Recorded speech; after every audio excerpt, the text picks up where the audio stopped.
व्यापारी और लाखों कर्मचारियों की एक उम्मीद है आपके पास। जय मातरम। मैं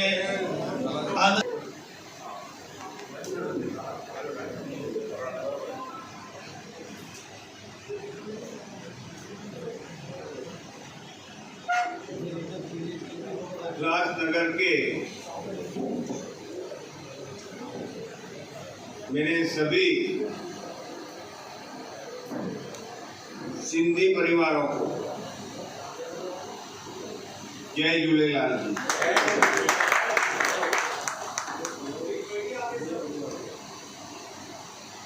मैं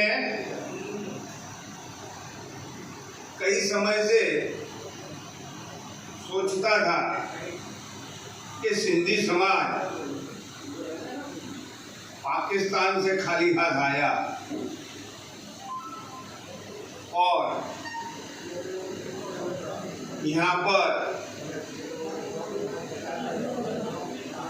इतना व्यवस्थित सेट हो गया है कि कल्पना नहीं कर सकते निराश्रित थे। इसका मुख्य कारण मैंने समझा है क्योंकि उनके इष्ट देव जल है। जल गलत नहीं ना, क्योंकि वो आप जल की पूजा करते और जल का एक गुण धर्म होता है, कहीं भी उसको छोड़ो अपनी जगह अच्छी तरह से बना और यही आशीर्वाद आपके स्वभाव में भी आया है पूरे समाज के। और इसीलिए जब देश आजाद हुआ पाकिस्तान से सब कुछ छोड़ के आप आए, लेकिन हिंदुस्तान की संस्कृति थी कि भले आप आए लेकिन हमारे थे। अच्छी बस्ती में जगह नहीं मिली लेकिन आपको दिल से स्वीकारा हिंदुस्तान की जनता ने और इसी का नतीजा आज आपका एक प्रतिनिधि को देश के उप मुखिया बनाने में सार्थक रहे। ये आपकी कामयाबी है और एक कामयाबी यही वरुण देव के अधीन है। आज मैं बचपन से सोचता था, सुनता था कि उल्लासनगर, भाई साहब ने कहा पहले डुप्लीकेट में चलता था, अब ओरिजिनल में आया है। उस टाइम मुझे याद है कि हम जूते भी खरीदते हैं ना दुकान में से, तो मार्का लगता था यूएसए, तो हम छोटे थे खुश हो जाते थे, अमेरिका का है, अमेरिका का। यही तुम्हारी गलती है, आप डुप्लीकेट अमेरिका बनकर जो देश को दिया, इसीलिए सरकारों ने आपसे मुंह मोड़ लिया। आपने डुप्लीकेट में नहीं गए होते तो कुछ ना कुछ मिलता, सरकार भी देखती, लेकिन डुप्लीकेट वालों को भगवान भी माफ नहीं करता, तो एक काले माथ सर वाले कहां से माफ करेंगे। खैर, आज मुझे खुशी है कि मैं आज इस वक्त पे ये धरती पे आया हूं कि अब मेरे पे थप्पा नहीं लगेगा कि मैं डुप्लीकेट वालों को मिला हूं। इतना मुझे खुशी है। नहीं तो यही मेरे प्रेस रिपोर्टर नरेंद्र मोदी का भाई उल्लासनगर में प्रोत्साहित करने को आया था डुप्लीकेटों को, यही लिख देते। लेकिन ये अच्छी बात है, मेरे लिए भी गौरव की बात है, आप लोगों के भी लिए गौरव की बात है कि अब आप नमाज पढ़ने से बाहर निकल के राम कीर्तन करने लगे हो। इसीलिए मैं आपको पूरे हिंदुस्तान की जनता की ओर से सोच बदलने के लिए, विचार बदलने के लिए धन्यवाद प्रदान करता हूं। आज मेरी परिस्थिति ऐसी है, मुझे रामायण का एक किस्सा याद आता है। जब राम जा रहे थे, उनको नदी पार करने की थी, उसके पहले एक प्रसंग बना था। शिला को राम का चरण रथ की टच हुई और शिला अहल्या बन गई। तो केवट ने एक नाटक किया नदी पार करने के लिए और राम जी को कहा कि खड़े रहो, मुझे आपके चरण धोने दो। आपकी चरण रथ से यदि मेरी नाव स्त्री बन जाए तो मेरी रोजी चली जाए।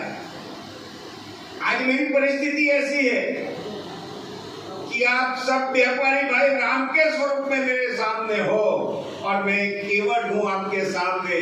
मेरी नाव में आपको बिठा के ले जाने के लिए मेरी पूरी तैयारी है, लेकिन आपके पांव भी धोना ही पड़ेगा,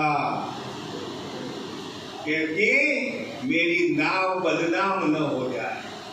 इसलिए मैं आपसे प्रॉमिस मांगता हूं, आप लोगों ने जो इच्छा प्रकट की कि आप हमें सहयोग करें, कंधे से कंधा मिलाएं। मेरा काम ही है कंधे से कंधा मिलाने का। मैं पूरे देश में चलता हूं, पूरे देश में 5,60,000 राशन दुकानदारों का प्रतिनिधित्व करता हूं और सरकार के सामने आवाज भी उठाता हूं। मैं आपको, आपने जो बात रखी, इस बात को, उस पर मैं गौर करूंगा और गौर करके जहां जहां मुझे आवश्यकता लगेगी वहां मैं आपके साथ रहूंगा। ये मेरा प्रॉमिस है आपको। हमारे एक भाई ने कहा कि जिन कारोबार ठप हो चुका है, वॉशिंग वाला कोई प्रॉब्लम खड़ा किया है, मैं आपको इतना ही कहना चाहता हूं, गुजरात में केमिकल इंडस्ट्री चलती है और वो पानी, केमिकल का पानी, उसको रिसाइकलिंग करके उसको नदी में छोड़ा जाता है। क्या आप ये प्रपोजल सरकार को नहीं दे सकते, उसकी व्यवस्था नहीं कर सकते? तो आपका कारोबार अपने आप चालू हो जाएगा। रास्ता है, सिर्फ हमें नदी में छोड़ने दो। फैक्ट्री का छूटा है, फैक्ट्री का बंद करो, लेकिन हम ये करके छोड़ेंगे। सरकार के सामने बैठो, सरकार को प्रपोजल दो, पर्यावरण वाले आपके साथ बैठेंगे और आपका हल निकलेगा। हमारे यहाँ दुनिया में एच एसिड नहीं बनता है,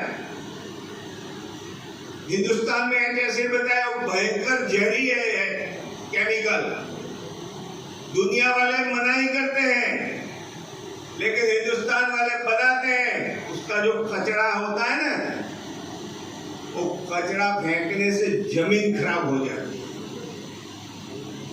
ऐसा होता है, पानी तो छोड़ो, कचरा जमीन पर डालो, जमीन गई। इसी में भी पर्यावरण वालों ने रास्ता निकाला है। आपको गुजरात के पर्यावरणविदों से मिलना चाहिए और इसका रास्ता आपको मिल जाएगा और जिनका कामकाज वही तरीके से आप चला सकोगे, लेकिन आपको आपकी जिद को छोड़ना पड़ेगा। दूसरी बात ये रही कि आप कह रहे हैं जीएसटी हमें देते हैं, 50% यहाँ मिलता है, 50% यहाँ मिलता है। महाराष्ट्र सरकार नहीं देती आपके शहर का विकास करने के लिए। मुझे आज याद आता है 2014 का चुनाव था गुजरात में और 2012 का चुनाव विधानसभा का। तब आज के पंतप्रधान भारत सरकार में कांग्रेस चल रही थी, उनको चैलेंज किया था कि पूरे देश में सबसे ज्यादा इनकम टैक्स महाराष्ट्र के बाद गुजरात देता है। यदि गुजरात की बात नहीं सुनी जाएगी, हम इनकम टैक्स नहीं भरेंगे। मैं आप लोगों को वही जवाब देता हूं, हम जीएसटी नहीं भरेंगे। हमें हमारे जीएसटी का हफ्ता मिलना चाहिए। यहाँ का विकास के लिए महाराष्ट्र सरकार को लिख के दे दो, एक आंदोलन खड़ा कर दो। जब नरेंद्र भाई भारत सरकार को कह सकते थे, तो हमें कहने में कोई तकलीफ नहीं। महाराष्ट्र सरकार को कीजिए। दूसरी बात है, आपके कल्याण के साथ आप जुड़े हुए हो। अब तो विभाजनवाद चल रहा है। महाराष्ट्र सरकार से आप लड़ो, जरूरत पड़े वहां मैं आऊंगा।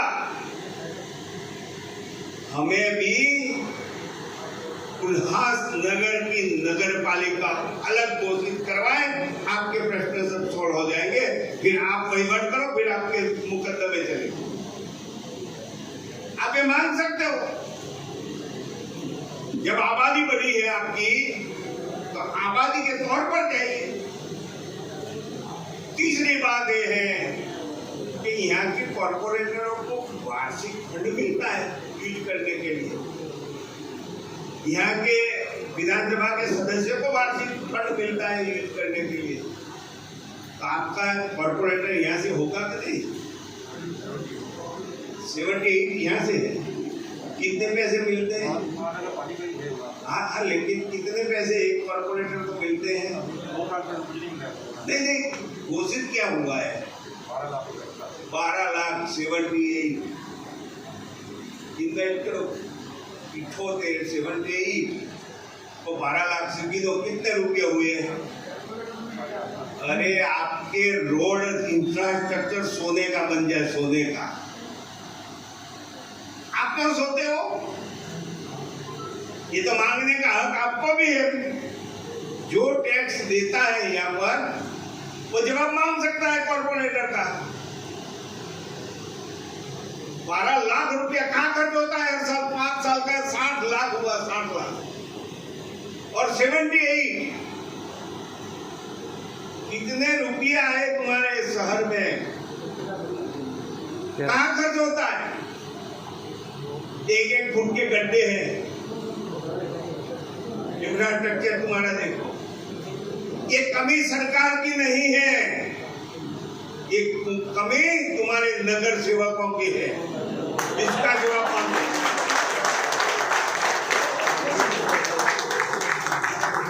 और नगर सेवक सही हो जाएंगे तो मैं मानता हूं आपको दूसरी सब बातें निकल जाएगी झगड़ने की। वो जो कुछ है, अब बाहर निकला ना, गैस निकला ना बाहर। आज तक आप उनको ही अच्छा कहते थे। हाँ, गैस निकला ना। खाली मेरे भाई खाली सरकार को गालियां देने से काम नहीं होता। हमें भी हमारी फर्ज अदा करनी चाहिए। मैंने तो एक हिसाब दिया, 12 लाख 78 तुम्हारे 78 कॉर्पोरेटर। हिसाब लगाओ, सोने का रोड हो जाएगा, ये गड्ढे चले जाएंगे। हमेशा कोई भी बात होती है 2 हाथ से ताली बजे, खाली 1 हाथ से ताली नहीं बजे। और कब तक आप मगज में रिफ्यूज रखोगे? कब तक रखोगे? ये दिमाग से निकाल लो। रिफ्यूज क्या है? रिफ्यूज आपकी 4थी पीढ़ी है हो गई, और भी रिफ्यूज। कब तक रिफ्यूज रहोगे? अरे गर्व से कहो मैं हिंदुस्तानी हूं, मैं रिफ्यूज नहीं हूं। गर्व से कहो मैं हिंदुस्तानी हूं। कब तक ये भीख मांगने का काम करोगे? रिफ्यूज क्या रिफ्यूज है? अरे हमारी ताकत दिखाओ कि एक दिन का रिफ्यूज आज देश की सल्तनत का हिस्सेदार हो सकता है। और होके रहेगा। दिमाग से निकाल दो, मर्दानगी दिखाओ आपकी। लोकशाही है, नरेंद्र मोदी होगा या कोई दूसरा होगा, उसको सुनने की आवश्यकता है आपको। और मैं आज आपको ये भी कहता हूं कि जरूरत पड़े पहले महाराष्ट्र सरकार को लिख के दे दो कि हम जीएसटी नहीं भरेंगे। जब तक हमारी सुनवाई नहीं होगी हम जीएसटी नहीं भरेंगे। सामूहिक रूप से कोई पगचम्पी करने वाला नहीं होना चाहिए, नहीं तो शिवसैनिकों की पगचम्पी चलती। उद्धव बोलता है चलो हाँ, ये नहीं होना चाहिए। उद्धव भी आएगा, नरेंद्र मोदी भी आपके पास आएगा। हम लोकशाही में बैठे, हम कोई गुलामी में नहीं बैठे। आपके जितने भी सवाल हैं, हमारे भाई साहब ने कहा था एकजुट होना चाहिए। कहा है, हम पढ़ते थे, छोटे थे तब, पंच की लकड़ी एक का बोझ, पंच की लकड़ी एक का बोझ। ताकत है किसी माई के लाल की तुम्हारे सामने हो, आंख उठा के देखिए। पहले फर्ज अदा करो, फिर अधिकार की मांग करो। और मैंने बोला था भाई साहब को, आप कितना जीएसटी देते हो, कितना सीएसटी देते हो, कितना इनकम टैक्स यहाँ से जाता है, उसका हिसाब लगाओ और लिख के दे दो सरकार को। जरूरत पड़े तब प्रहलाद मोदी को बुलाना, प्रहलाद मोदी अवश्य आएगा।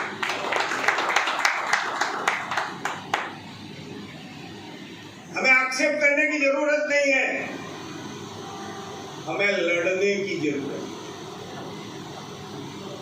भाई साहब ने कहा सच्चे हिंदू, गौरव है मुझे, और हिंदुओं की बात लेकर हमें चलना है। लेकिन जब बिजनेस की बात आती है, व्यापारियों की बात आती है, वहां धर्म नहीं होता, वहां सिर्फ व्यापारी होता है। चाहे हिंदू हो, चाहे मुसलमान हो, चाहे ईसाई हो, मंदिर बनाना है, मस्जिद बनाना है, तब धर्म की बात है। लेकिन व्यापार की बात करने, व्यापार कोई धर्म के साथ जुड़ा हुआ नहीं है। व्यापार अपनी बुद्धि कला के साथ जुड़ा हुआ है, और बुद्धि कला जन्मजात लेकर इंसान जन्मता है, उसको ही हम आगे लेके चलेंगे। तो मैं मानता हूं कि हमारे में तड़ा पड़ाने वाले नहीं आएंगे, और तड़ा नहीं पड़ेगा तो मैं मानता हूं अवश्य कि महाराष्ट्र सरकार को उल्लासनगर की ओर नजर लगाना पड़ेगा, और एक दिन जरूरत पड़ेगी नरेंद्र मोदी यहाँ आएगा। लेकिन वो करके दिखाना पड़ेगा, हमें संगठित होना पड़ेगा। बिना संगठन से कोई काम नहीं चलता। आपकी सोच कोई भी पार्टी में हो, राजकीय पार्टियों से कोई लेन देन नहीं है हमें, लेकिन हमारी संगठनात्मक बात एक ही है, व्यापार व्यापार व्यापार। और व्यापार के लिए हमारा संगठन कुछ भी करने के लिए तैयार हो सकता है, और हो सकता है। अभी कहा गया कि बाजू के शहर में दुकानें लंबे टाइम तक खुलती थी, यहाँ के नहीं खुलती थी। अरे भाई, ये काम आपको पता नहीं है? आपका पुलिस ऑफिसर क्या करता है? पुलिस ऑफिसर रिपोर्ट करता है, कलेक्टर को पूछो। आपने क्यों पहला नींव का पत्थर नहीं देखा? सीढ़ी का पहला स्टेप तो देखो। आज तक देखा क्यों तुमने? रिपोर्ट करवाया पुलिस ऑफिसर से? यहाँ का एसपी होगा, कमिश्नर होगा, जो कोई होगा पुलिस ऑफिसर, उनसे कलेक्टर को रिपोर्ट करवाया? ये होम डिपार्टमेंट वाला का काम है। आपने आज तक सोचा पुलिस ऑफिसर का रिपोर्ट कलेक्टर को पढ़ना ही पड़ेगा और आगे हो सकता है काम। क्यों नहीं किया हमने? हमारे पत्रकार बंधुओं ने भी नहीं किया है। किया है? किया हो तो बताएं। कभी लिखा है कि यहाँ के पुलिस ऑफिसर नर्वस है, काम नहीं करते? कुछ लिखा है? उनका रिपोर्ट जाता है। हेल्थ ऑफिसर जो है यहाँ का, सिविल सर्जन जो है, उसका रिपोर्ट जाता है। वो सब बताते हैं कि यहाँ पर केस कम है, यहाँ पर ये है, परिस्थिति है, ये देना चाहिए।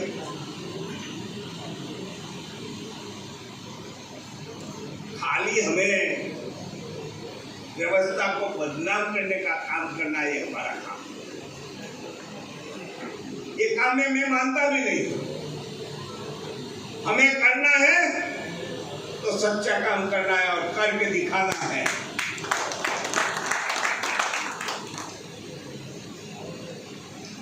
आज आपने मुझे यहाँ बुलाया, मेरी जुबान से किसी को मन दुख हुआ होगा, इसलिए मैं दिलगुजार हूँ। चाहे तो क्षमा याचना करता हूँ, लेकिन जो सत्य हकीकत है वो सत्य है, वो छुप ही नहीं सकता। आप लोगों ने मुझे बुलाया, आप लोगों की इच्छा है। मैं पूरे हिंदुस्तान में संगठन के मामले में दौड़ रहा हूँ। आपको होगा कि मंत्री प्रधान का भाई है, बड़ी इंडस्ट्री होगी, तो आपको ये भी बता दो, मेरी राशन की दुकान, मैं राशन दुकान चलाता हूँ। मेरी अहमदाबाद में दुकान है और कार्ड होल्डरों को माल देता। मैं एक शायद 80 से करता आया हूँ, आज भी चालू है। इसलिए आपके लिए गौरव की बात है कि आपने छोटे इंसान को, छोटे कारोबार वाले इंसान को, चाय बेचने वाले के भाई को यहाँ बुला के जो बहुमान के, इसलिए आपको धन्यवाद देता। चाय तो अकेले नरेंद्र भाई ने नहीं बेची है, हम 5 भाई थे, 5 भाई बेचते, जिसका नंबर लगता था वो बेचता। लेकिन जिसका मुकुट बड़ा था उसका पत्रकार ज्यादा चला, बाकी तो कुछ नहीं। सब भाइयों ने चाय बेची है। मेरे पिता ने पूरी जिंदगी चाय बेची, पूरी जिंदगी। इसीलिए कहा जाए तो चाय बेचने वाले का बेटा कहना चाहिए, चाय बेचने वाला नहीं कहना चाहिए। ये पत्रकारों की गलती है। चाय जिसने पूरी जिंदगी बेचकर हमको पाला पोसकर बड़ा किया है, 5 भाई और एक बहन को बड़ा किया है, और हमारे प्रेस वाले निकल पड़े हैं चाय बेचने वाला। अरे चाय बेचने वाले का बेटा लिखो ना, जिसने पूरी जिंदगी निकाली है।